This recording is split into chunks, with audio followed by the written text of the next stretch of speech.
Bapa. Amin.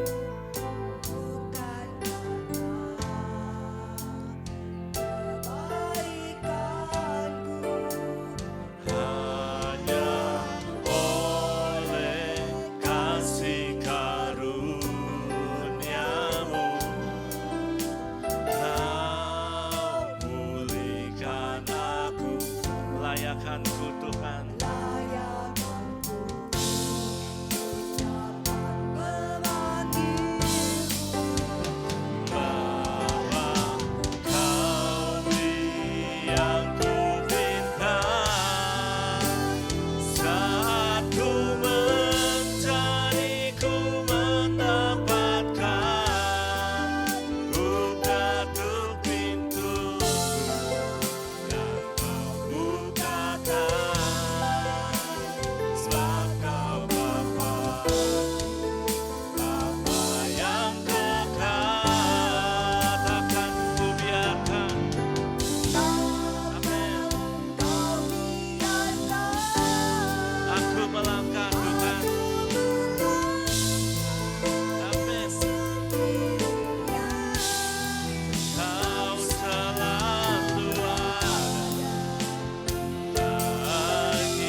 Sebab Kau Bapa-Ku, Bapa yang kekal, takkan Kau biarkan.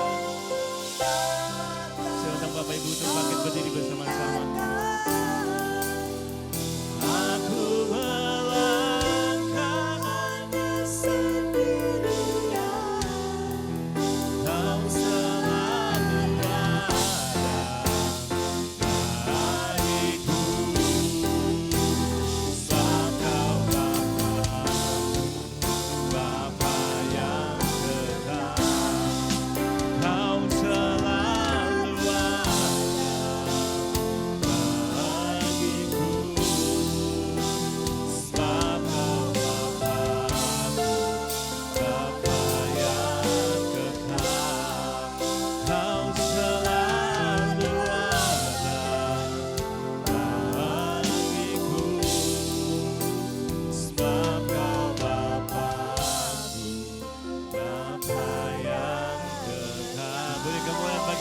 Haleluya, haleluya. Saudara bersuka cita, amin, amin.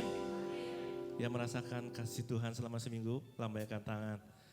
Kalau kita sampai hari ini boleh ada semua karena anugerah Tuhan, amin.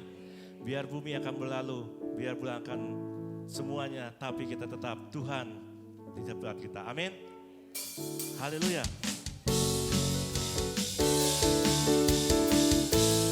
Kita berseru pada Tuhan, kita memuji Tuhan pada pagi hari ini.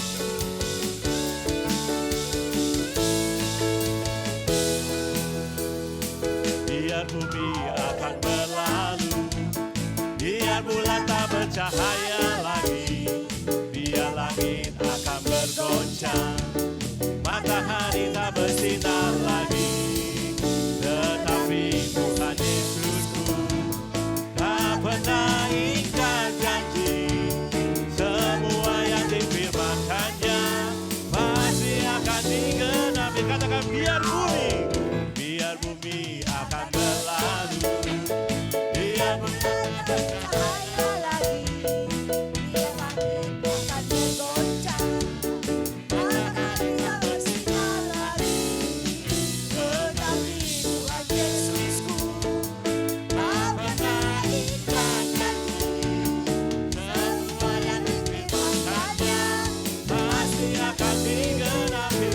Lambaikan tangan semua. Ya la la la la la la. Aku cinta Yesus. Ya la la la la la. Aku cinta Yesus. Katakan ya la la la la la. Aku cinta Yesus. Ya la la la la la. Aku cinta Yesus. Biar bumi akan berlalu, biar bulan tak bercahaya lagi. Amin. biar langit akan bergoncang, Matahari tak bersinar lagi, tetapi Tuhan Yesus tak pernah ingkar janji. semua yang difirmankannya pasti akan digenapi. Katakan jalan, aku cinta Yesus. Yesus cinta saya. Katakan jalan, aku cinta Yesus. Yesus cinta saya.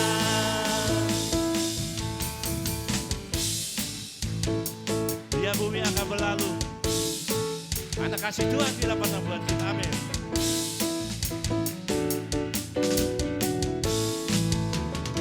Biar bumi akan berlalu, biar bulan tak bercahaya lagi, biar langit akan bergoncang, matahari tak bersinar lagi, tetapi Tuhan Yesusku tak pernah ingkar janji. Semua yang difirmankannya pasti akan digenapi. Katakan jalan, aku cinta Yesus. Yesus cinta saya. Katakan aku cinta Yesus. Yesus cinta saya. Musik memuji Tuhan. Haleluya.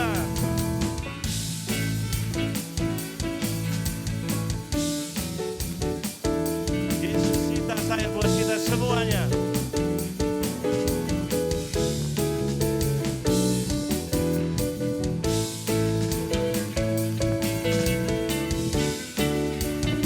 Kita katakan sungguh ku bangga kita punya Allah seperti Tuhan. Sungguh ku bangga Bapa punya Allah seperti Engkau. Sungguh ku bangga Yesus atas segala pengorbananmu. Tak ingin aku hidup lepas dari kasih-Mu. Kasih-Mu menyelamatkan dan diriku berharap. Katakan diriku persembahkan. Diriku persembahkan apa yang aku miliki. Memang tiada berarti bila dibanding dengan kasih-Mu. Namun ku ingin memberi dengan sukacita di hati, karena ku tahu ini menyenangkan hati. Katakan sungguh ku bangga Bapak, jemaat saja. Amin. Punya Allah seperti Yesus. bangga Bapa. Amin. Tak ingin aku lepas dari Kasih-Mu menyelamatkan dan Ku pengharap. lambaikan tangan Bapak Ibu semua katakan, ini ku persembahkan apa yang aku miliki. Memang tiada berarti bila dibanding dengan kasih-Mu. Namun ku ingin memberi dengan sukacita di hati, karena ku tahu ini menyenangkan hati. Sha-la-la-la-la-la, aku cinta Yesus. Sha-la-la-la-la-la, aku cinta Yesus. Sha-la-la-la-la-la, aku cinta Yesus. Sha-la-la-la-la-la, aku cinta Yesus. Saudara, syalalanya masih kurang semangat ya. Coba kakinya semua begini, gini. Kita pakai gerakan amin. Pakai gerakan. Ya, tangannya begini.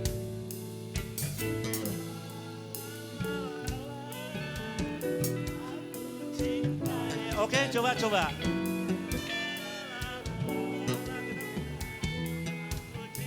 Coba sama-sama katakan tangannya.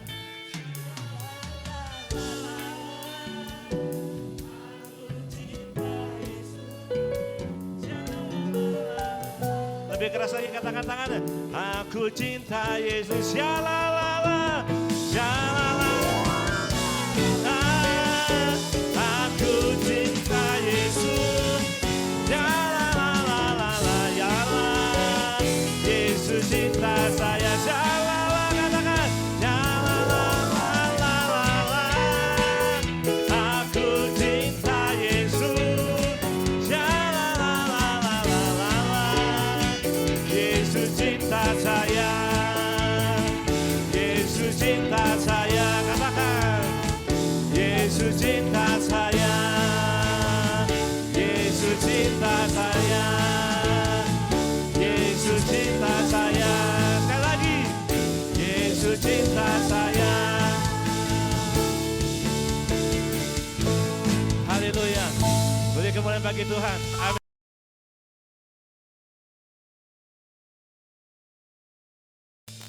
Dia baik buat kita karena dia selalu di depan kita.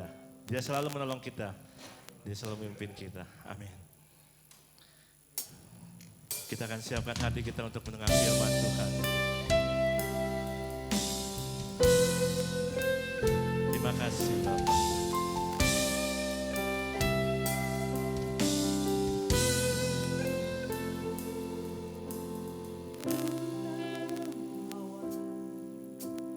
Apapun juga saat ku datang ke dunia,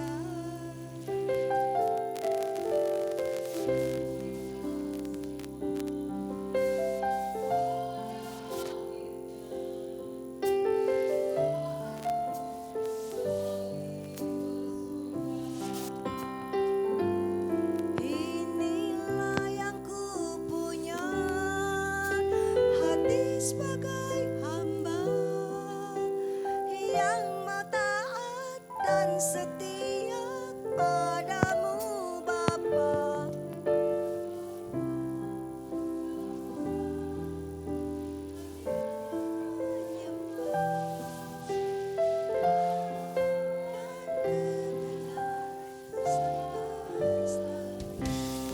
Mari kita nyanyikan bersama-sama lagu ini. Kita tidak membawa apa-apa Tuhan. Kami tahu Tuhan. Mari jemaat kasih kita sangkan bersama-sama. Ku tak membawa apapun juga saat ku kembali ke dunia. Ku tinggal semua pada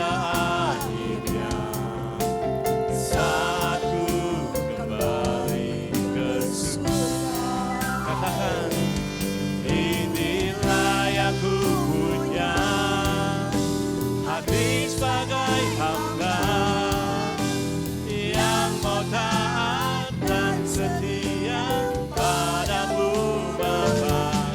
Kemana akan ku bawa hati yang menyembah dalam roh dan kebenaran sampai selamanya.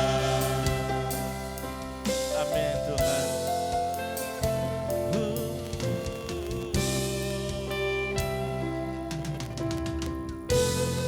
Mari katakan sekali lagu ini.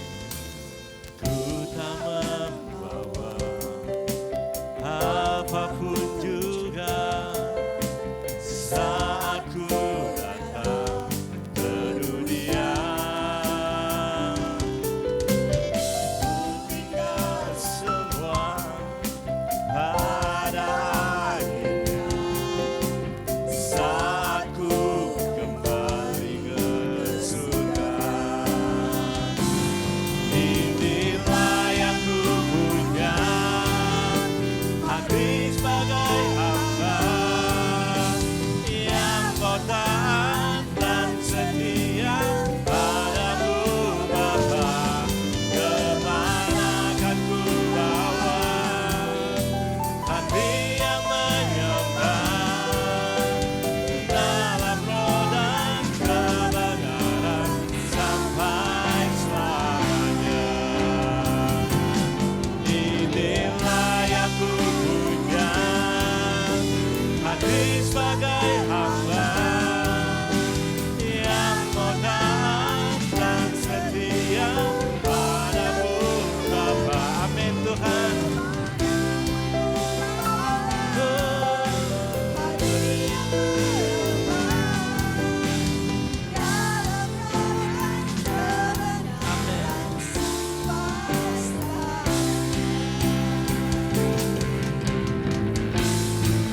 Terima kasih Bapa, Engkau sangat baik Tuhan.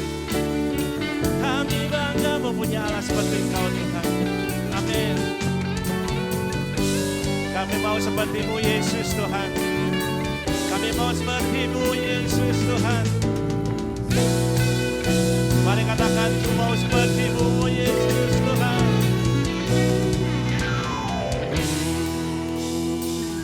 Mau seperti-Mu Yesus,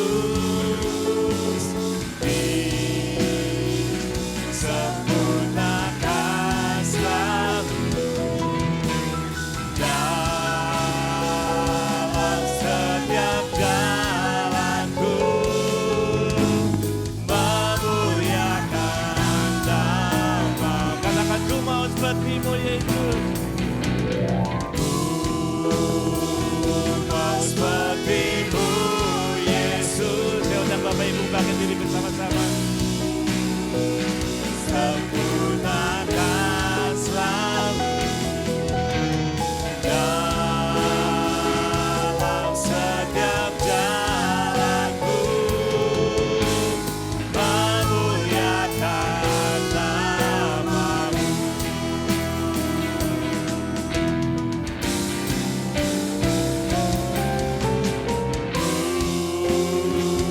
Mau seperti-Mu Yesus,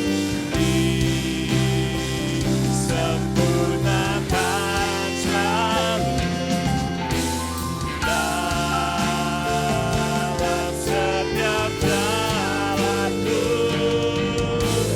memuliakan nama-Mu, memuliakan nama-Mu, memuliakan nama-Mu. Katakan sekali lagi, memuliakan nama-Mu, memuliakan nama-Mu.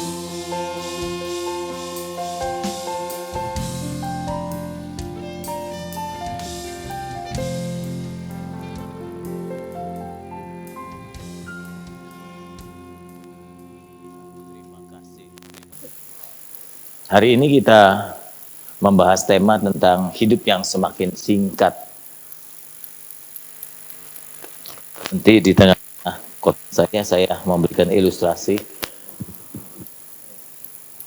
Pak Jimmy mengirimkan video kepada saya, dan video itu adalah kedua kalinya saya melihat sebagai ilustrasi hidup yang harus diisi dengan beberapa hal penting, begitu Bapak Ibu. Ya. Dan saya coba mengulang kembali karena beberapa bulan lalu pernah saya sampaikan isi khotbah yang hampir sama, tapi mungkin beda tujuannya. Kalau ibu bapak berkata, saya hidup biasa-biasa saja, it's okay, baik. Saya tidak ganggu orang, saya tidak buat jahat, it's okay, baik.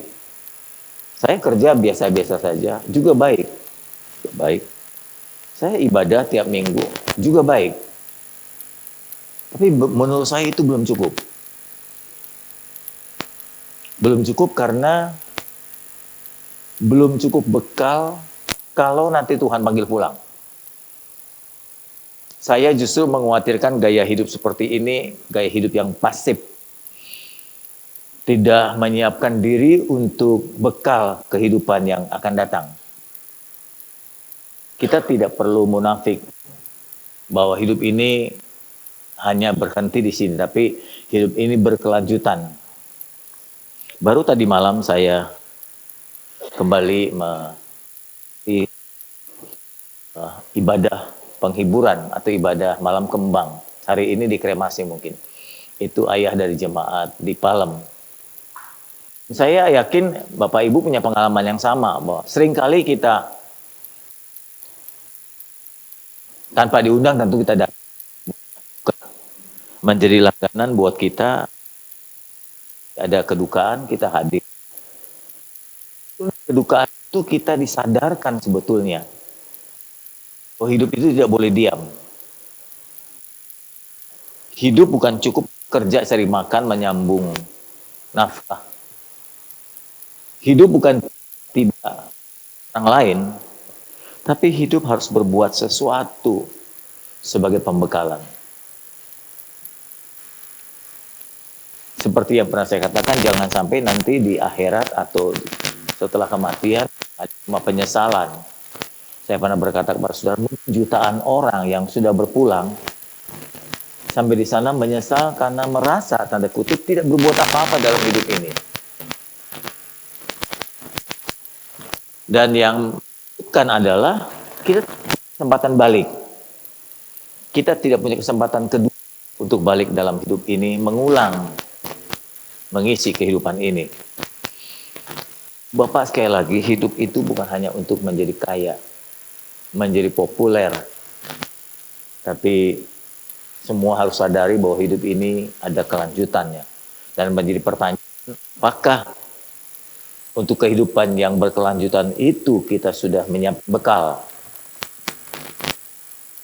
Dengan tema hari ini, saya ingin kembali menyadari saudara, hidup ini semakin singkat. Bukan cuma singkat, semakin singkat. Tentu nanti ada alasannya. Kenapa saya menyadarkan saudara bahwa hidup ini semakin singkat, bukan cuma singkat.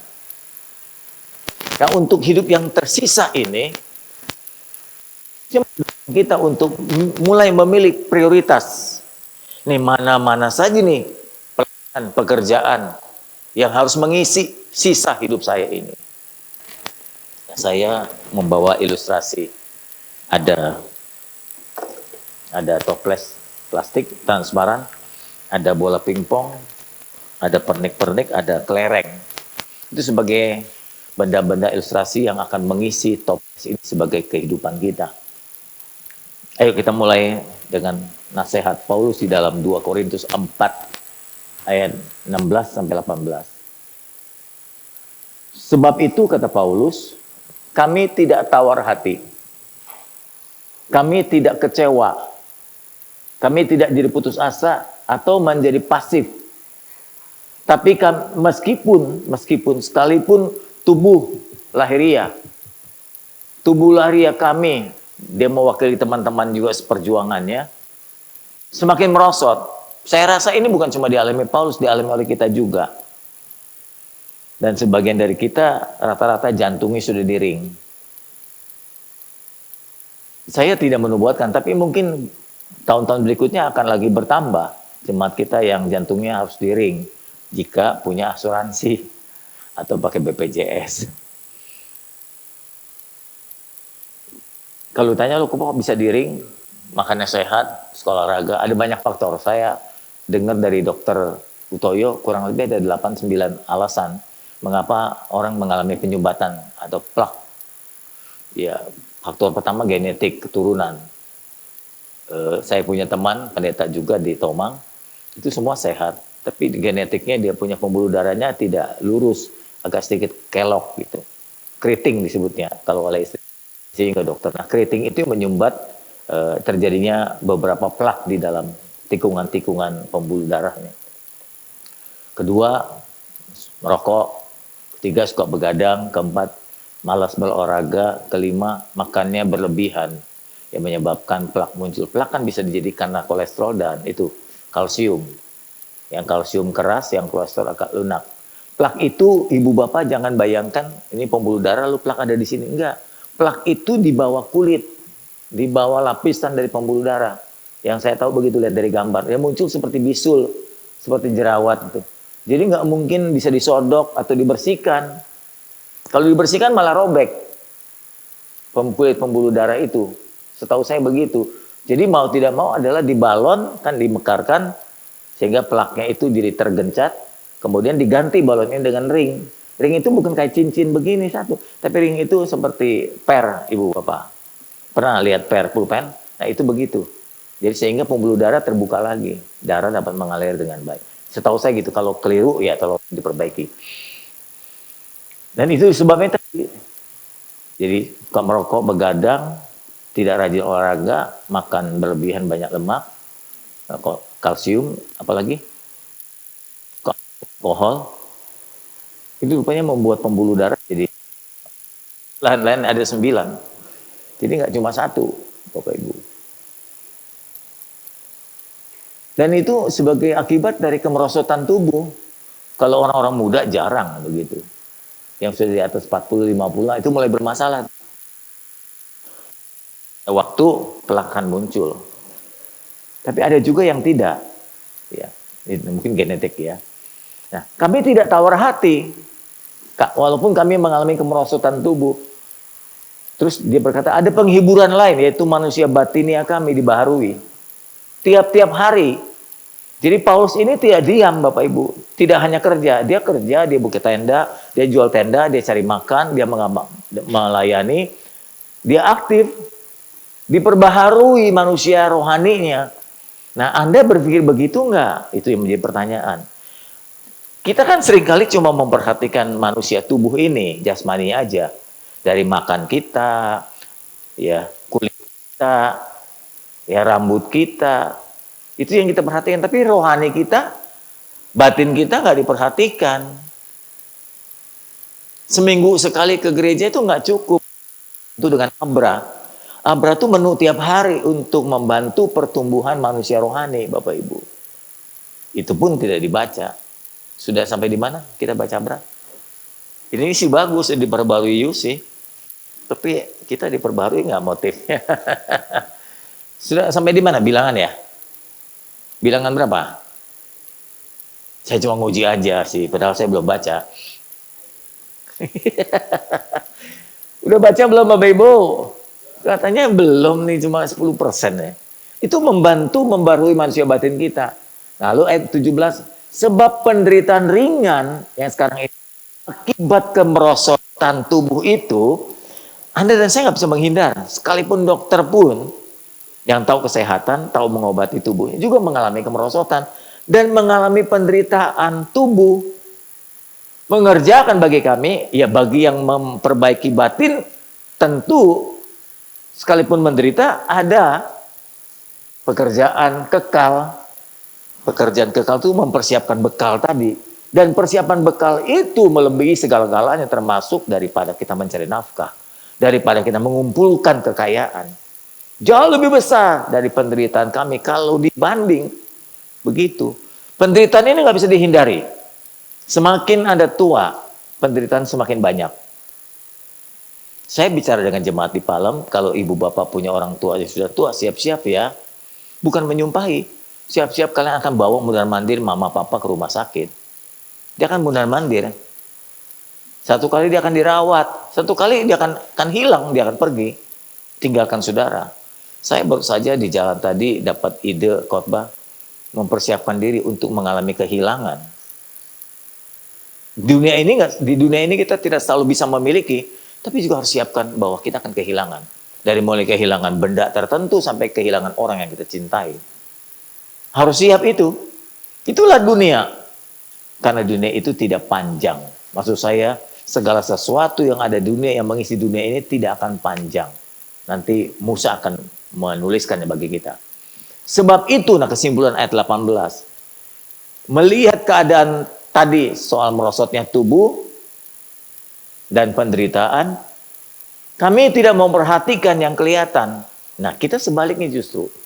Kita banyak justru memperhatikan kelihatan. Pakaian kita, mobil kita, rumah kita, tabungan kita, uang kita, perhiasan kita. Yang kelihatan-kelihatan jadi perhatian kita.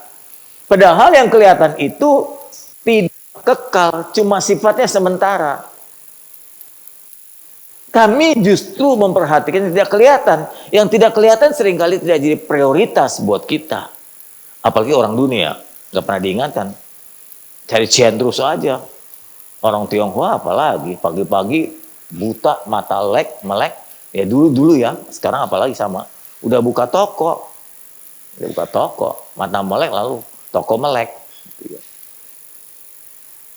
Kami tidak seperti itu, walaupun kami tahu memang hidup perlu makan. Tapi kami memperhatikan hal-hal yang tidak kelihatan. Karena yang tidak kelihatan itu sifatnya kekal.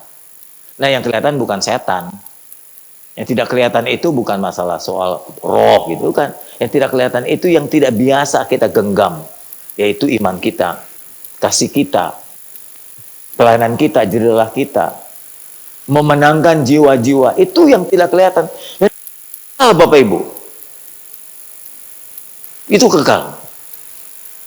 Mohon supaya kita semua sekarang mulai menyadari hidup bukan hanya ke satu sisi. Saya ingat Yusi dan Leo dulu pernah seorang sedikit tolong.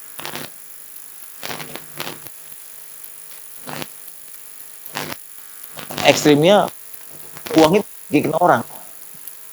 Mulai sadari bahwa apa uang itu nggak ada, sebagian ada benarnya, walaupun sebagian agak salah. Tapi sebagian ada benarnya.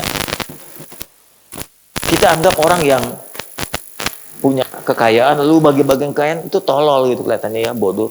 Ternyata sebetulnya dia berhikmat juga. Buat dia bilang yang penting cukuplah buat saya. Sisanya saya bagikan kepada orang lain untuk menolong orang lain. Itu sebetulnya pemikiran mulia Ibu Bapak. Nanti kan dari khotbah ini akhirnya kita sadari bahwa semua tertimbun pun akan kita tinggalkan. Betul tidak sih? Dan Anda seringkali melihat orang meninggal kan? Waktu tutup peti, apa yang dibawa dalam peti jenazahnya? Nggak ada. Apalagi kalau dikremasi. Habis sudah semua yang dibawa dalam peti itu habis semua terbakar. Lalu pertanyaannya, apa arti hidup itu kalau begitu? Ayo kita mulai masuk. Paulus mau ingat kita kembali yang baru saja kita baca. Dengan bertambah usia, pasti kita alami kemerosotan tadi. Kita alami banyak kesusahan, kita banyak alami penderitaan tubuh, kita suka sakit-sakitan, mudah lelah. Banyak mungkin di antara saudara yang tidurnya mungkin nggak nyenyak lagi ya. Kalau tidur suka bangun ya. Malah seringkali buang air kecil katanya. Kita tidak gampang nyenyak. Saya juga alami hal itu. Saya suka dibantu dengan Antimo. Tahu obat anti mabok itu bikin ngantuk. Lumayan lah. Ya makan seperempat. Kalau besok pagi, minggu, kebaktian. Kalau kurang tidur saya akan loyo. Jam 8, 9, Ibu Gembala sudah ingatkan. Ayo minum Antimonya supaya ngantuknya jangan terlalu malam. Nanti ngantuknya jam 2, jam 3. Kan kurang juga tidurnya kalau mesti bangun jam 6. Gitu. Jadi dari awal minum. Nah itu memang sudah menjadi bagian dari kehidupan kita. Mudah lelah, susah tidur, rambut mulai memutih, walaupun udah banyak semir termasuk saya. Gigi udah mulai tanggal, kalau kita ke dokter gigi, udah ada ditawarin diimplan aja, apa ditanam gitu, apa sih namanya? Diimplan. Ngeri banget sebenarnya, gusi kita tuh kayak dimasukkan baut gitu untuk ditaruh gigi yang baru, gigi palsu. Ngeri sekali tuh. Tapi itu jalan untuk membuat kita bisa makan dengan enak. Nah, kalau makan enak nggak ada gigi juga repot ya. Nah, makan enak duit banyak nggak punya gigi juga repot. Masa diemut semua, dari yang lunak apa yang keras diemut. Nah, yang lunak gampang hancur, yang keras ya susah ibu bapak. Yang itulah bertambah usia. Kalau udah mulai senja ya begitu. Kita kan rata-rata ini udah mulai senja ini. Gereja sudah hampir mencapai usia 20 tahun di sini. Saya sudah alami 44 tahun dalam pelayanan, ya sudah boleh makin memasuki senja. Hidup ini bukan cuma singkat, semakin singkat. Nah yang parah adalah udah tahu hidup makin singkat, dia diam aja. Seakan cuek banget gitu dengan kehidupannya sendiri. Kata cuek itu nggak berbuat pembekalan. Bukan dia nggak kerja, bukan dia nggak cari nafkah, bukan dia nggak ibadah, dia ibadah. Tapi bagi saya beribadah saja, tidak buat jahat, buat baik-baik, kerja biasa-biasa itu nggak cukup buat saya. Harus sadarin ibu bapak, itu nggak cukup loh. Udah singkat, terus kita menghadapi sisa yang semakin dikit. Musa ingatkan kita bahwa hidup itu paling tahan 80 tahun. Masa hidup kami 70 tahun, secara umum ya. Karena ada yang 100 lebih juga. Jika kami kuat 80 tahun, Musa sendiri umurnya 120 tahun. Tapi dia bilang secara umum aku melihat umatku Israel, ya paling kuat ada 80 tahun. Kebanggaannya apa di masa tua? Orang muda kebanggaannya kekuatan, stamina, ya kecerdasan. Tapi kebanggaan orang tua apa? Nggak ada. Cuma pengalaman aja segudang, katanya sih segudang. Tapi cucunya juga segudang gitu ya. Ngakunya bujangan gitu. Terus saya nggak taunya cucunya segudang gitu, tua. Ibu bapak kebanggaannya apa? Kesukaran. Sarap kejepit lah, udah duduk beberapa waktu susah berdirinya, mesti pegangan gitu. Jalan mesti pakai tongkat, naik mobil tinggi aja gitu. Oma kalau udah ikut saya pakai mobil Fortuner susah naiknya begitu, pengen didorong gitu naik. Orang tua gitu ya. Saya beli Fortuner bukan karena menyulitkan Oma, karena saya tahu banjir Jakarta itu banyak lubang. Jadi kalau mobil Fortuner kan lebih aman. Ya maksudnya kan yang sedan, yang teplek-teplek buat orang tua. Ya begitulah, orang tua susah mengangkat kakinya saja. Dan saya rasa usia seperti kita juga mulai mengalami itu. Naik tangga, 2 tangga, 3 tangga, udah napas ngos-ngosan tuh, baru 3 anak tangga. Jalan pelan sekali. Nah ibu gembala kan mengalami sama. Apalagi ketika lututnya sudah mulai dikerok, nah bermasalah. Kalau tur juga ditanya, nanti di tur itu banyak tangga. Saya yang ngikutin dia dah. Jadi saya tur yang jalannya rata. Tur yang jalannya undakan, ada gunung-gunung, bukit. Enggak, batalin. Di Kashmir kan ditawarin, katanya bagus. Daerah sekitar India ke sana. Wah nggak taunya bukit-bukit gunung. Bakalan kalau tur udah duduk aja gua di sini, lu ke sono. Gitu. Biasa kan gitu ya. Nanti kita tunggu ketemu di sana gitu. Rugi tuh begitu. Itu karena merosotnya tubuh kita. Musa bilang begitu. Kebanggaannya nggak ada di hari tua. Kesukaran dan penderitaan. Dan kalau kita menengok ke belakang, aduh, waktu sudah berlalu. Ya. Jalannya kayak buru-buru. Tuh. Udah umur 60, udah 70 tahun kita gitu ya. Dan akhirnya nanti lenyap. Nggak ada lagi di bumi ini. Ya, namanya si A udah nggak ada lagi. Dia udah meninggal gitu. Kalau udah reuni aja, si Anu nggak pernah kelihatan. Udah pulang bulan lalu gitu. Kita ini reuni sering 3 bulan sekali gitu ya. Ada aja 1-2 teman yang pulang. Guru sudah habis lah. Nggak. Rasanya nggak tersisa lagi yang SMA. Yang SMP sisa 1 itu juga. Nggak tahu sekarang masih ada nggak. Saya sempat punya rencana ingin membawa guru SMP saya ke Israel. Keburu meninggal. Keburu meninggal. Iya, karena waktu untuk mengatur itu kan agak perlu waktu panjang. Jadi keburu meninggal. Kebanggaan usia senja adalah kesukaran dan penderitaan. Jalannya umur kita seperti orang jalan cepat. Terburu-buru. Seakan begitu cepat waktu berlalu. Kenapa hidup semakin singkat? Udah singkat, tambah singkat. Karena kita sudah jalani separuh dari kehidupan. Kalau Musa berkata hidup biasanya tahan 80, Anda sudah berapa? Rata-rata di atas 50. Berarti lebih dari separuh. Kan separuhnya 40. Saya udah 66. Lebih dari separuh. Jadi semakin singkat saja, semakin sedikit lagi sisanya. Bayangin coba. Kalau Musa berkata hidup manusia umumnya tahan 80, Anda umur 60. Berarti tinggal 20 tahun. Jangan bilang hidup 80, tinggal 20. Jadi kalau Anda sekarang berumur 70, berarti tinggal 10. Kan makin singkat banget. Jadi hidup itu bukan 80, 10 tahun. Kalau saudara umur 75, berarti tinggal 5 tahun. Jadi hidup ini bukan 80 tahun, tinggal 5 tahun. Begitu mestinya. Jadi bukan cuma singkat, makin singkat hidup ini. Nah tentunya kita mikir dong, mau diapain nih sisa hidup ini? Mau diisi apa nih hidup ini? Jadi jangan biasa-biasa saja. Ya yang penting, nggak buat apa-apa lah, nggak jahat sama orang, kerja jalan biasa aja. Nggak pensiun, ya kami makan, kami ibadah tiap minggu. Itu nggak cukup Bapak Ibu. Waktumu sudah tinggal 5-6 tahun lagi.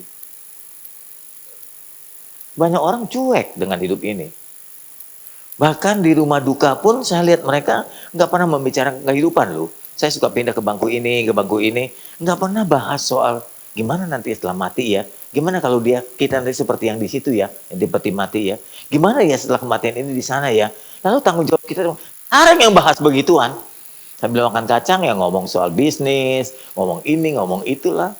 Ngomong kebanyakan dalam kehidupan yang sekarang ini.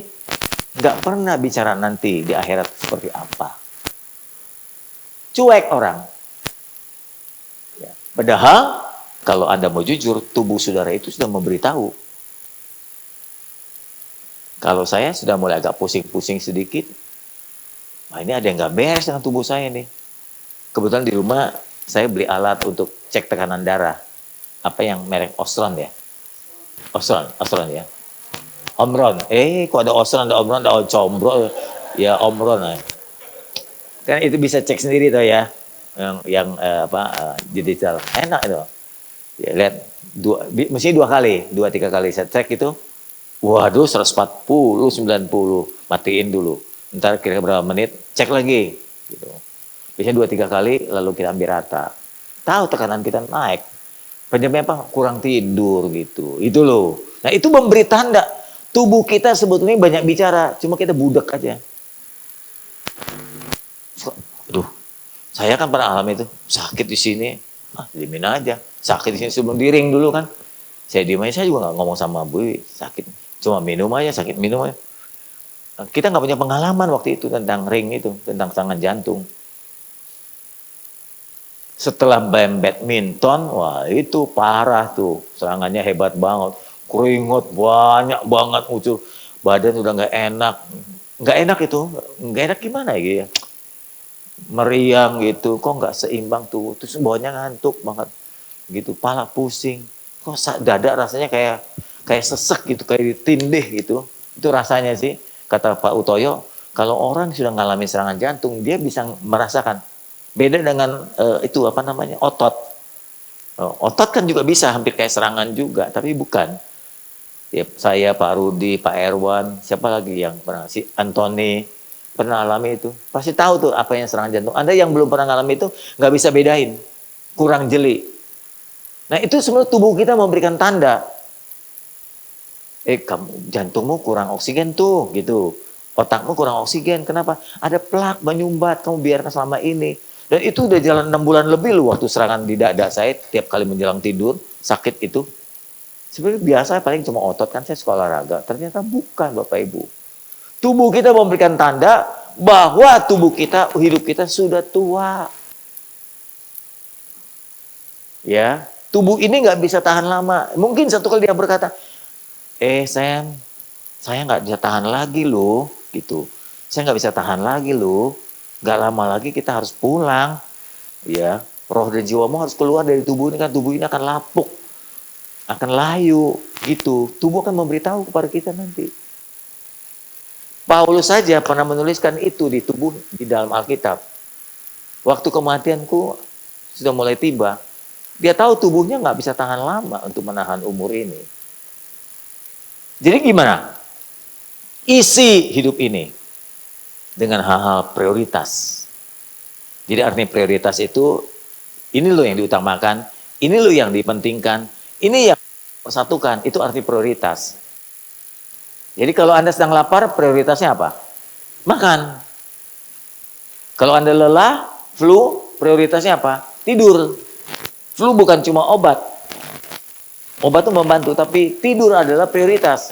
Istirahat. Gitu ya. Anda, mamanya apa lagi? Kelelahan, ya istirahat juga. Nah, mulai ada gejala itu, hati-hati. Denyut di sebelah kiri atau kanan, bisa banyak tanda ya. Bisa di kiri, bisa di kanan, bisa di leher, bisa di pundak, bisa di dada. Kayaknya sakit ulu hati itu juga belum tentu ulu hati, itu juga bisa serangan jantung. Karena kekurangan oksigen itu membuat rasa sakit di beberapa bagian di dada. Harus tahu memprioritaskan ketika tanda itu diberikan kepada kita. Nah sekarang tubuh kita juga memberikan tanda. Sisa umur kita sedikit loh. Saya kaget ketika Hendra, masih ingat Hendra teman kita di sini. Kemarin kita ngobrol di retreat. Ya, bicara banyak. Besok pagi diberitakan dia kena serangan jantung. Meninggalnya itu nggak diketahui orang. Itu menjelang mau ibadah. Loh. Mengejutkan sekali kalau kita nggak memperhatikan tanda-tanda dari tubuh kita, kita akan kehilangan. Ayo lihat sisa hidup kita. Diberi tanda atau tidak, kita harus tahu sisa dari umur kita itu sedikit. Mari prioritaskan. Nah, kita mulai masuk. Kayak mainan Ibu Bapak. Toples ini seperti hidup kita. Harus diisi. Saya tidak kasih toples yang besar. Saya kasih toples yang kecil supaya kita sadar umur kita juga tinggal sedikit kecil seperti ini. Di sini ada pernik-pernik, hal-hal kecil yang akan mengisi toples ini. Saya akan tanya saudara dulu sebelum saya isi. Jadi kemenan si Prin nih. Tahu Prin nggak? Cucu saya. Saya isi toples ini dengan yang kecil-kecil dulu atau yang besar? Hah? Itu yang besar. Besar dulu. Kenapa? Karena kalau isi yang besar, tidak yang kecil. Oke. Gimana sih ngomongnya? Nah ini yang middle ini. Ini kelereng yang middle. Ini, benda-benda ini adalah kegiatan kita. Yang akan kita isi dalam toples ini. Menurut saudara, hidup saudara sudah diisi dengan yang mana? Dengan hal-hal yang besar atau hal-hal yang kecil yang Anda kerjakan dalam hidup sehari-hari. Bisa bayangkan, kalau saya isi hidup ini dengan hal yang kecil, padat pasti kalau yang kecil, apalagi kalau diisi pasir, udah nggak ada ruangan lagi. Maka yang besar nggak bisa masuk lagi. Paham Bapak Ibu? Tapi kalau saya isi hidup ini dengan hal yang besar dulu. Nggak banyak sih memang. Anda kalau dalam hidup juga mengisi kehidupanmu dengan banyak hal. Nggak yang banyak. Penuh nih. Penuh lah. Oke. Udah penuh berapa sih isinya? Cuma 7. Anda kerjakan dalam hidup ini cuma dengan hal besar. Sedikit. Masih bisa diisi hidup saudara dengan yang lain? Bisa. Bisa. Kita masukkan benda yang middle. Yang kedua, kelereng. Masih bisa. Jadi kalau dalam hidupmu engkau isi dengan hal-hal penting, masih bisa engkau mengisi hidupmu dengan hal lain. Dengan olahraga, mamanya gitu ya, lumayan tuh, bisa tuh. Bisa masuk tuh. Masih ada ruangan dalam hidupmu untuk mengisi hobimu. Makan bersama kawan, dengan keluarga. Ya, masih bisa. Oke? Bisa nggak dalam hidupmu, dalam toples ini diisi lagi yang lebih kecil? Kegiatan kecil? Bisa. Isi. Anda kiat dengan mancing. Mancing. Oke, mancing seminggu sekali. Oke. Bisa diisi nih. Nah, hal kecil. Masih ada ruangan untuk kita isi dengan kegiatan kecil lagi yang lain. Apa? Ngobrol. Ngerumpi. Gitu mamanya ya. Ngerumpi. Bisa kita isi dengan ngerumpi.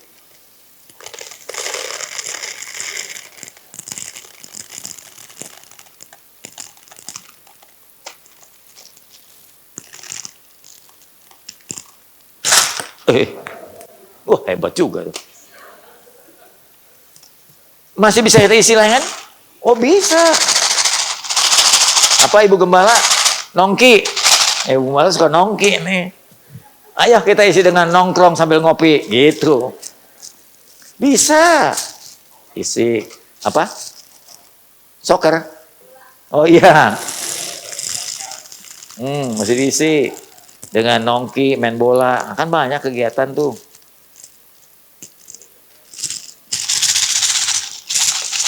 Nah, padatlah sudah hidup kita. Hidup jadi berarti. Hidupmu tidak kosong Bapak Ibu. Tapi kalau engkau mulai dengan mengisi dengan hal-hal yang prioritas, yang penting. Tapi kalau mulai engkau isi dengan yang kecil-kecil dulu, hidupmu ngerumpi, apalagi tadi yang kecil, ngopi, apalagi gosip, mancing, maka hal-hal besar tidak bisa kau lakukan. Terlanjur penuh dalam hidupmu. Engkau isi dengan kegiatan-kegiatan yang gak penting. Tur, ya tadi middle itu, tur itu. Boleh ngisi hidup sekali-sekali tur. Tur dalam kota, luar negeri, oke, sekali-sekali, oke, boleh ya, gembalamu mengizinkan kok. Asal ada uang aja, dan mumpung kaki masih kuat. Ya Bu Lili ya. Ya Tres ya, Ko Asun juga, ayo mumpung masih kuat kaki, jalan, mumpung masih kuat. Isi, tapi itu bagian ini, kelereng, bukan yang besar. Bijaksanalah Ibu Bapak, karena hidupmu tinggal sedikit. Jadi isilah lebih dahulu dengan yang besar-besar. Apa sih yang besar-besar itu? Yang besar itu, kalau menurut saudara apa yang besar? Berdoa itu hal besar Ibu Bapak. Saya akan kasih gambaran sesuatu yang kekal, yang abadi itu besar. Tapi kalau sesuatu yang cuma sementara sifatnya, itu kecil.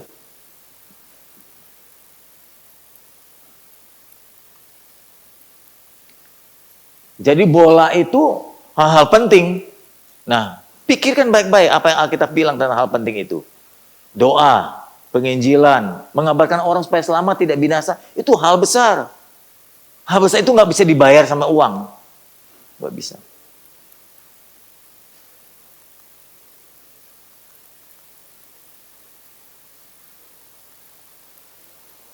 Kalau hidupmu hanya diisi dengan hal-hal kecil, Anda sedang buang waktu. Engkau membuang tenaga, kau membuang waktu, bahkan membuang biaya untuk hal-hal yang nggak berguna.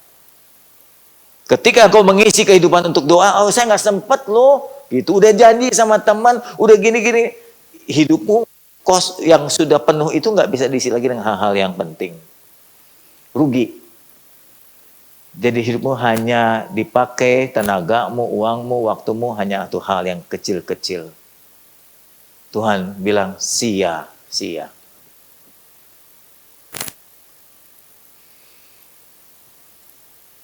Sekali lagi, jika engkau mengisi hidupmu, pikirkan ya dari pagi sampai malam, engkau isi dengan hal-hal nggak penting, maka hal-hal besar dan penting tidak bisa engkau isi dalam hidup. Engkau tidak bisa buat apa-apa untuk hal besar.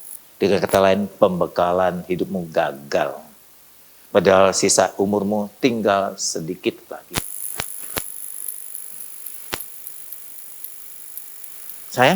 Saya berkata, jangan pikir konglomerat itu hidupnya berguna, belum tentu. Orang yang kaya raya gitu, uangnya sampai ribuan triliun, hidupnya berguna, belum tentu. Jangan-jangan dia mengisi dengan hal-hal yang sepele. Mungkin Anda mulai tergelitik, gimana sih pas sama kita mengukur mana sih hal yang besar, mana sih hal yang kecil, mana hal yang penting, mana yang kurang penting. Saya akan bantu saudara. Apa sih yang hal penting itu? Saya nggak bikin ukuran sendiri. Mari kita berkacamata atau berkaca pada firman. Kalau sepintas Anda berkata, dulu kan pernah belajar tentang prioritas ya. Prioritas itu apa? Prioritas apa? Nomor satu apa? Tuhan, langsung kita ngomong. Tuhan. Jadi Anda mesti kerjakan apa saja yang berkaitan dengan Tuhan. Itu hal penting. Memberitakan Injil itu hal Tuhan. Membaca Alkitab itu hal Tuhan. Berdoa itu hal dengan Tuhan. Apalagi? Hah? Apa tadi? Ngomong gak gerutuh. Hah? Pokoknya hal-hal yang hubungan dengan Tuhan itu jadi hal penting. Kedua, keluarga. Ya mungkin keluarga kita nggak pakai kelereng, bagian kedua. Itu juga penting tapi middle, menengah. Hal penting lagi apa? Imanmu. Tolong perhatikan tiap hari imanmu bertumbuh, bertambah, atau malah justru mandek, macet, malah kecil imannya. Iman itu keyakinan kita bergantung kepada Tuhan. Kepercayaan kita kepada Tuhan itu makin bertambah atau enggak. Abra ini salah satu cara untuk kita bertumbuh dalam iman. Ibadah salah satu cara membuat kita bertumbuh dalam iman. Mendengar khotbah itu salah satu cara untuk membuat kita bertumbuh dalam iman. Apalagi kasihmu juga diperhatikan. Ada nggak kepedulian kita terhadap orang-orang lain, terutama yang susah? Sebetulnya banyak sekali orang susah loh Ibu Bapak. Anda berkata Tuhan bawa aku kepada orang susah. Banyak orang susah. Kalau saya jalan saja di kuliner, di Citra kan banyak kuliner. Saya keluar dari bawa motor gitu ya, saya duduk kayak gitu. Saya lihat banyak sekali orang susah. Sampai jual kerupuk, sampai jual sesuatu. Saya pernah lihat satu keluarga, suami istri keluar, suaminya neret-neret kaki gitu ya. Begitu istrinya yang megangin anaknya, membantu jualan maka dagangan papahnya. Saya langsung temui dia. Saya bilang, kok kenapa? Saya sedang stroke. Tapi saya perlu makan, kontrakan saya belum dibayar, saya cari uang ini. Itu orang yang perlu ditolong seperti itu. Dan itu banyak sekali di tempat kuliner. Anak-anak kecil, jualan, demi itu bayaran sekolah, membantu orang tuanya. Banyak sekali. Apalagi kalau Anda sering melihat video di sosial media, anak-anak yang terlunta-lunta, terlantar di jalan itu banyak banget. Anda bisa membagi kasihmu, melatih kasihmu untuk dipraktekkan menolong orang-orang susah. Itu kekal. Itu hal besar Bapak Ibu. Dan itu harus mengisi hidupmu. Jangan tidak peduli dari masa bodoh.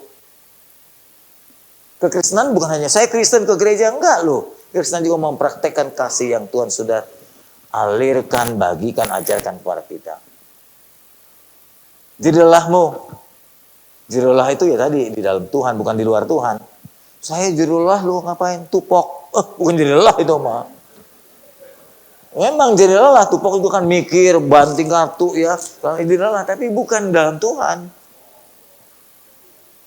Tapi jadi lelah itu yang berada atau membawa kemuliaan Tuhan. Ada apa ya? Memberkati orang begitu. Menginjili supaya orang kenal akan kebenaran. Itu gak gampang Bapak Ibu. Saya tahu di Indonesia itu susah sekali untuk mengabarkan Injil. Karena mereka sudah punya agama sendiri. Dan mereka anggap agama mereka paling benar. Gimana caranya membuat orang jadi percaya Yesus? Anda mulai dengan doa dulu. Kekuatan doa itu membuat orang membuka hati. Itu hal besar Bapak Ibu. Itu gak bisa dibayar dengan uang. Nanti udah mati, setelah dia mati, dia menyeberang ke sana baru tahu, waduh, itu saya dulu dikabarkan Injil, penting banget, orang itu berjasa sekali. Kekayaan saya, pangkat saya, karir saya nggak bisa membeli keselamatan ini. Dan itu menjadi hal besar loh Bapak Ibu. Nah untuk mengukurnya, lihat nasihat Paulus pada ayat terakhir. Dia berkata begini, sebab kami tidak memperhatikan yang kelihatan, melainkan yang tak kelihatan, yang tadi saya sebutkan. Karena yang kelihatan sementara. Nah, saya garis bawahi. Untuk hal yang sementara, itu termasuk perkara yang kecil.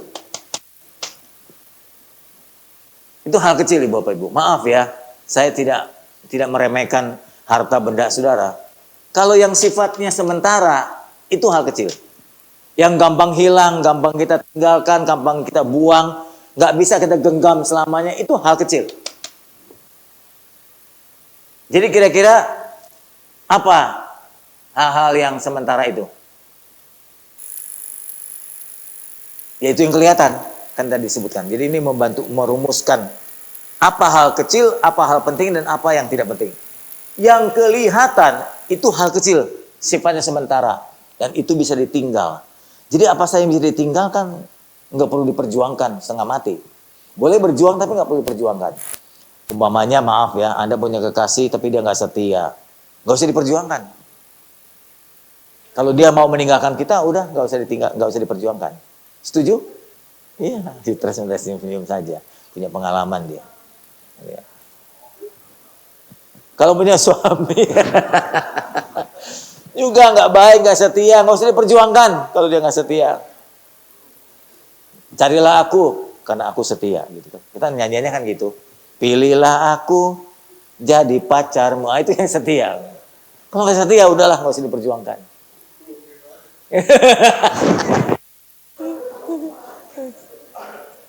Setuju kan?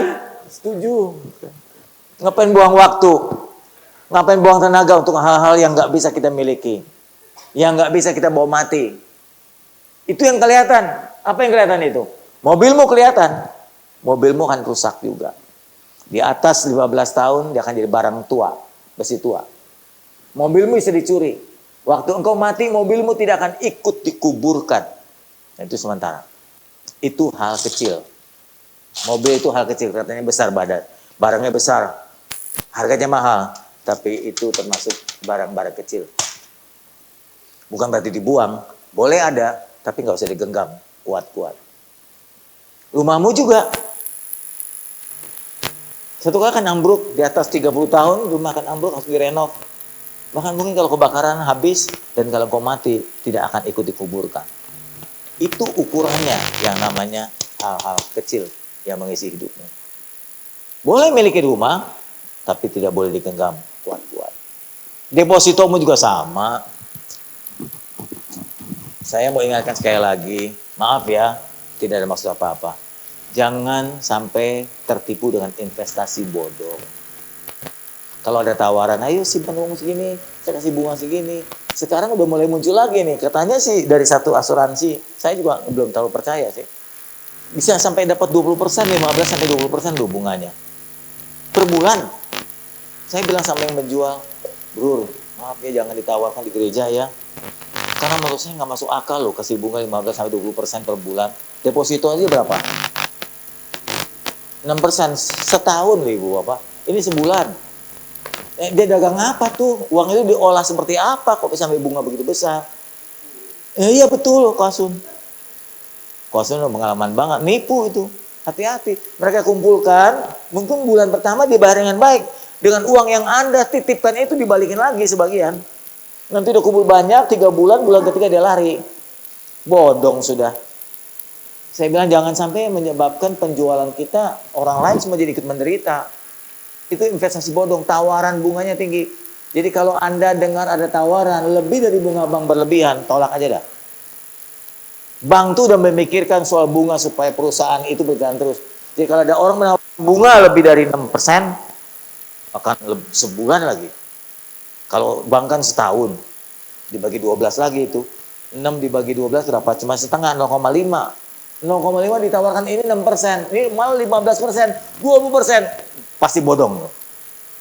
Jangan tertipu, pakai logika. Kadangkala keserakahan membutakan logika kita, bikin mandek logika kita. Paham ya? Orang-orang yang pernah terjadi dulu bunga uang dilipat gandakan, itu juga kan sama penawarannya. Banyak model, intinya cuma satu, jangan serakah. Depositomu pun adalah hal kecil karena sifatnya sementara. Bisa raib, bisa hilang. Ya, bukan tidak boleh, boleh saja, tapi itu bagian dari benda-benda kecil ini. Boleh miliki, boleh, tapi dibanding dengan hal besar itu jauh. Apalagi kekayaanmu juga hal-hal kecil. Kan udah banyak orang-orang kaya yang meninggal, hartanya nggak dibawa. Hal kecil juga itu. Boleh mengisi hidup, boleh. Punya mobil, punya rumah, ya, punya tanah, boleh. Tapi itu tidak boleh jadi prioritas. Pakaianmu, ibu-ibu ini udah pusing dengan saya pakaian. Tiap kali ada undangan nikah, gua nggak punya baju. Suami bilang, ini 3 lemari. Nggak ada yang baju yang baru, selalu inginnya baru kalau pesta. Kalau lelaki nggak lo? Lelaki enggak. Lelaki muter aja pakai baju yang sama. Ya. Selalu muter gitu. Pakai baju juga nggak perlu mahal-mahal. Ya, kan saya sering berkata kepada Anda, pakaian yang di badan saya ini bukan pakaian mahal. Ini cuma 150.000 Bapak Ibu beli di Solo. Jadi yang ada di badan saya ini barang murah semua. Sepatu ini cuma 120.000. Saya beli di online. Tapi keren kan? Iya. Jadi jangan tanya berapa harganya, tapi tanya siapa yang pakai. Kalau ada yang pakai tetap jelek, kalau saya pakai bagus. Menghina banget ya. Perhiasan-perhiasan gak usah pusing. Harus punya berlian. Suami di reaksi sama nggak perlu, itu hal kecil. Pakai pernik ini aja gitu. Mau hilang, mau diambil orang, mau dibegal, ambil aja sudah. Nggak berharga. Kecil itu. Ya. Kenapa kecil? Ingat, karena sifatnya sementara. Kedua, karena bisa ditinggal dan hilang. Itu cara mengukurnya. Nah, kalau untuk yang kedua, yang besar-besar seperti bola pingpong ini mengisi hidupmu, itu jadi prioritas. Kenapa? Karena tidak kelihatan, sifatnya abadi. Jadi apa saja dalam hidup ini yang sifatnya abadi, itu utamakan.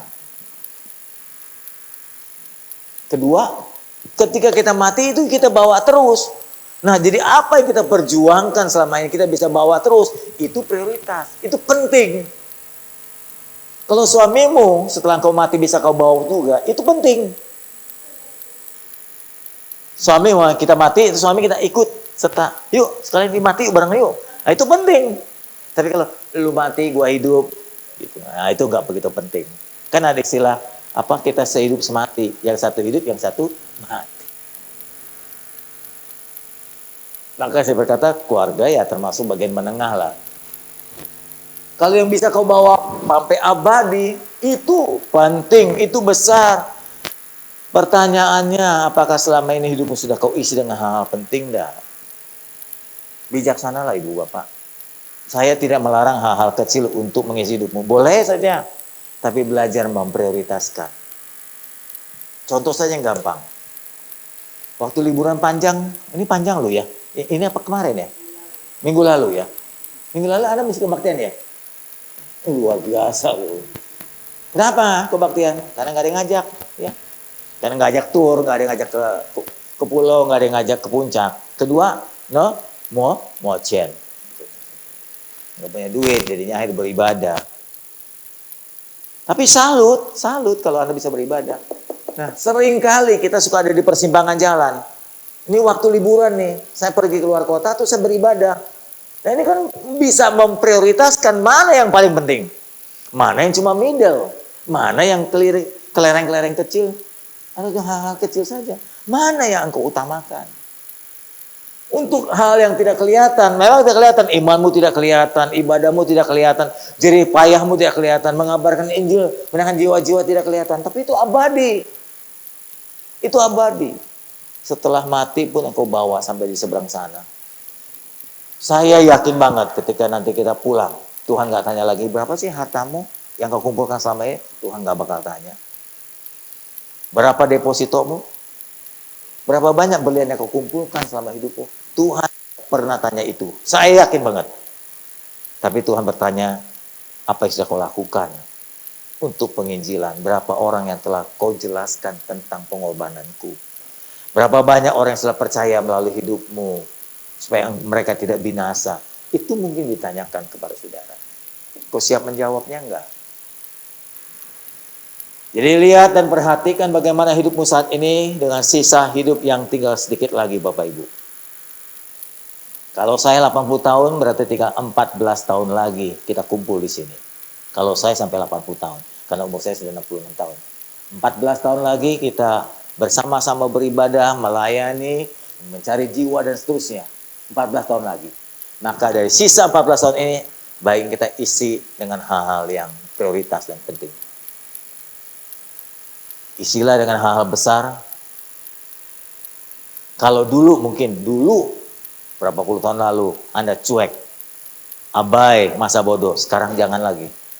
Karena sisa hidup kita tinggal sedikit lagi. Isilah dengan hal besar, jangan dengan hal kecil. Jangan dulukan yang kecil. Kalau engkau terlalu banyak mengisi hal kecil, maka tidak ada ruang lagi dalam hidupmu untuk mengisi hal yang besar. Saya ulang lagi. Jika engkau mendahulukan mengisi hal-hal kecil sampai penuh, maka tidak ada ruang lagi untuk mengisi hal yang besar. Terlalu penuh dengan kesibukan yang gak berguna, maka yang penting tidak lagi engkau bisa lakukan. Waktumu habis. Setiap orang diberikan waktu cuma 24 jam. Bijaksanalah mengisi kehidupan ini dengan baik. Mari kita tunduk kepala, kita berdoa. Saya ajak saudara menaikkan sebuah pujian. Hidup ini adalah kesempatan. Puji Tuhan.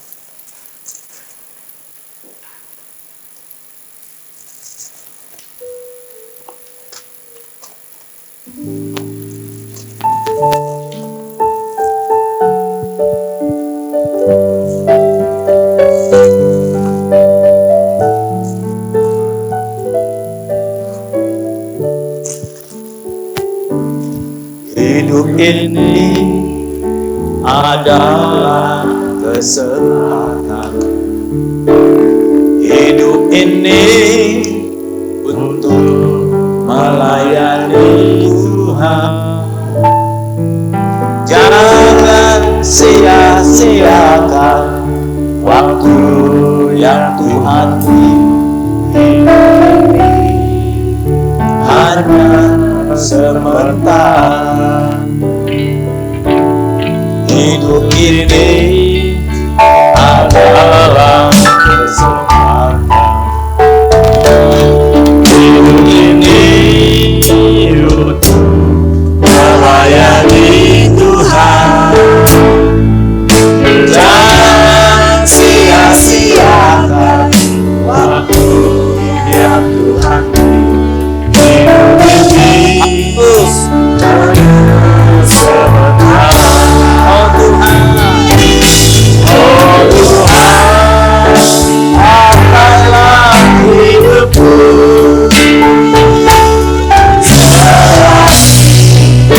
Aku masih kuat.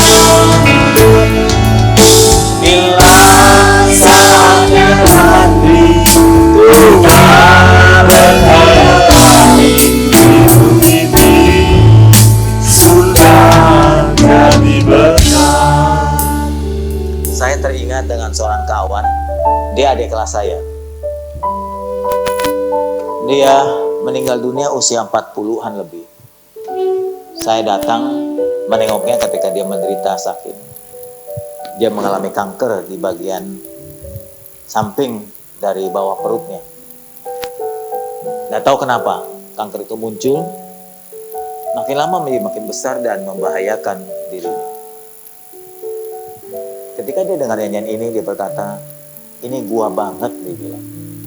Bahasa Betawi, bahasa hari-hari ya. Ini gua banget gitu. Maksudnya gua banget. Ketika dia dengar nyanyian ini, hidup ini kesempatan, dia berkata, ini gua banget gitu. Maksudnya adalah kurang lebih saya tangkap gini. Ini betul-betul menegur saya, dia bilang. Saya nggak punya kesempatan lagi untuk melayani. Waktu saya habis, dokter berkata melihat perkembangan kankernya di bagian bawah perut makin besar, akhirnya mengeluarkan cairan. Berkata, Bapak nggak bisa hidup lebih lama lagi dalam 2-3 minggu ini. Waktu dia dengar nyanyian ini, dia bilang, ini gua banget gitu. Gua banget, artinya menegur gua, mengingatkan gua, hidup ini tinggal sisa 2 minggu lagi. Saudara dan saya juga sama. Kita nggak tahu berapa lagi sisa hidup kita. Tapi pakailah hidup ini sebagai kesempatan sudah untuk melakukan hal-hal penting.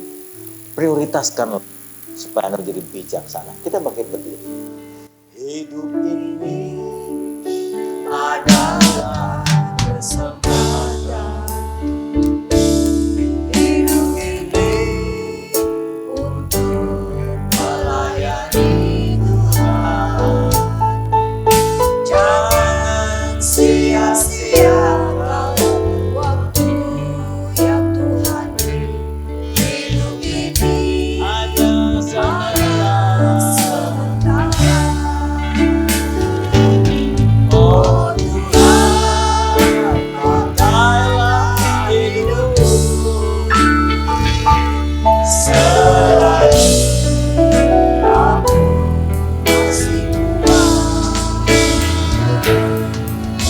bila saatnya nanti ku tak berdaya lagi. Hidup ini sudah jadi berkah. Jemaat saja naikkan pujian ini. Hidup ini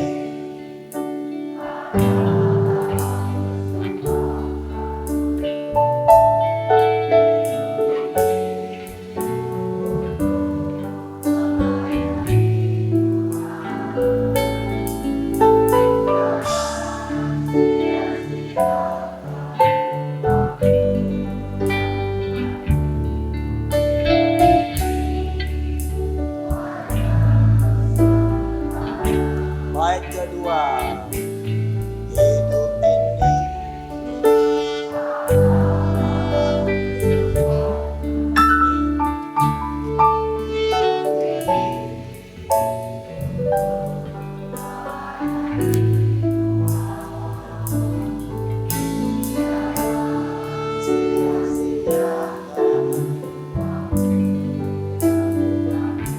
hidup ini harus jadi berkah. Oh, Pakailah hidupku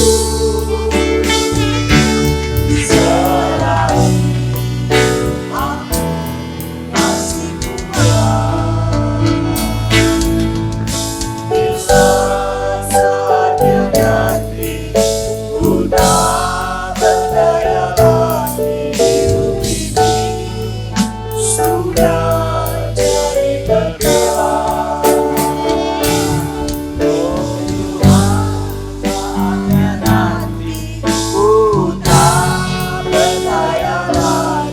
Hidup ini sudah jadi lagi bila saatnya. Bila saatnya nanti ku tak berdaya lagi. Hidup ini sudah jadi berkah.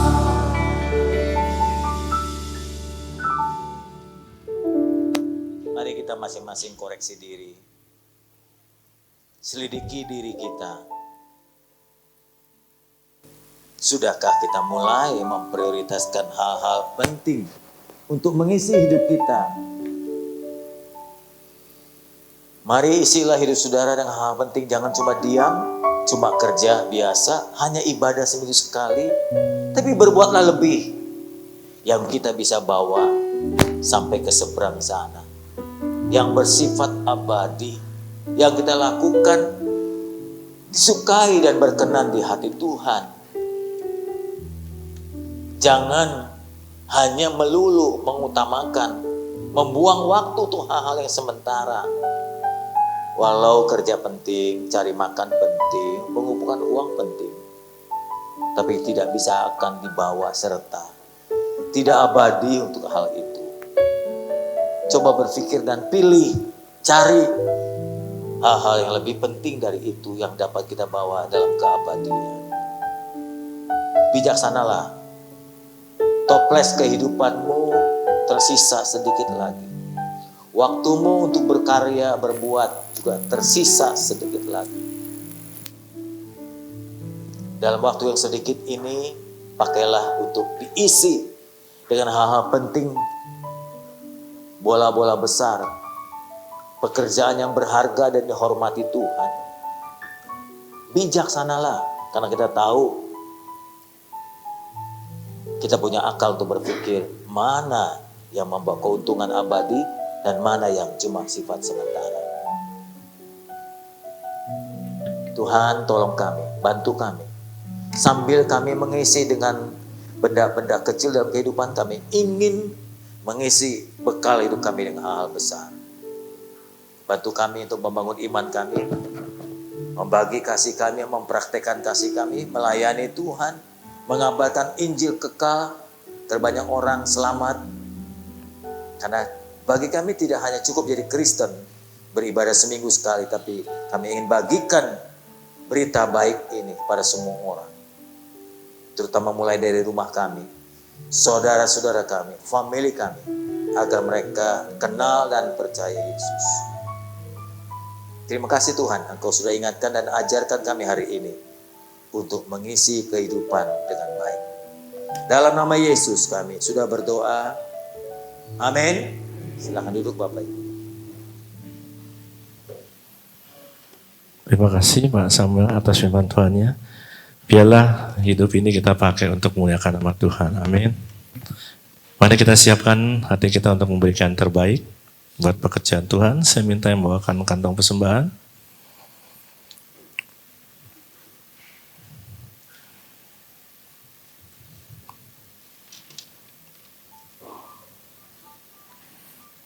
Sebelum memberi kita akan berdoa. Terima kasih Bapa, terima kasih Tuhan Yesus. Kalau kami telah memuji besarkan nama-Mu, terlebih kami telah mendengar firman-Mu Tuhan. Sekarang waktunya kami akan memberi yang terbaik untuk pekerjaan tempat ini. Kau berikan kami Tuhan, biar kami boleh memberi dengan penuh sukacita. Di dalam nama Tuhan Yesus kami sudah berdoa, haleluya, amin. Sambil persembahan dijalankan, kita akan melihat Kita akhiri hidup ibadah ini. Jangan ngomong akhir hidup ini. Kita akhiri ibadah ini. Jemaat di atas dan di bawah, kita beri bersama-sama. Hidup ini adalah kesempatan. Hidup ini untuk melayani Tuhan. Jangan sia-siakan waktu yang Tuhan beri.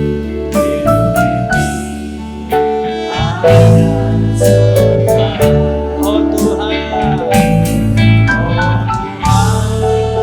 pakailah hidupku selagi aku masih Tuhan. Bila saatnya nanti tak lagi sudah jadi berkat. Kami bermimpi, kami berharap kelak ketika kami menutup mata nanti, kami sudah cukup banyak jadi berkat. Bantu kami sekarang ini, mulai sekarang ini, untuk mengisi kekosongan hidup kami, toples kehidupan kami dengan hal-hal penting Tuhan, yang bersifat abadi, yang dapat kami bawa sampai pada kekekalan. Kami tidak ingin hidup ini kami sesali. Biarlah perjuangan, waktu, dan pengorbanan kami pergunakan untuk hal yang berguna dan bermanfaat. Kami senang mencari nafkah, kami senang bermain, kami senang berteman, kami senang berpergian, kami senang makan, tapi jauh lebih senang Kalau kami bisa berbuat ya lebih baik dari itu. Jemaat Tuhan di atas dan di bawah, angkatlah tanganmu. Mohonlah kepada Tuhan penyertaannya, agar sepanjang hari engkau berbuat yang terbaik. Mintalah kepada Tuhan kesempatan. Mintalah kesempatan kepada Tuhan kekuatan. Mintalah kepada Tuhan kemampuan untuk melakukan hal-hal penting dalam hidupmu mulai hari ini dan seterusnya. Jemaat Tuhan, Tuhan mengasihimu dan mencintaimu. Tuhan menebus dosamu supaya hidupmu lebih berguna dari yang lalu. Pulanglah sekarang dan bawalah kasih Tuhan. Dalam kasih Bapa, cinta Yesus dan kekuatan Roh Kudus. Selalu bersamamu menyertaimu. Hari ini, besok, dan sampai selama-lamanya. Amin. Selamat hari Minggu, Tuhan memberkati.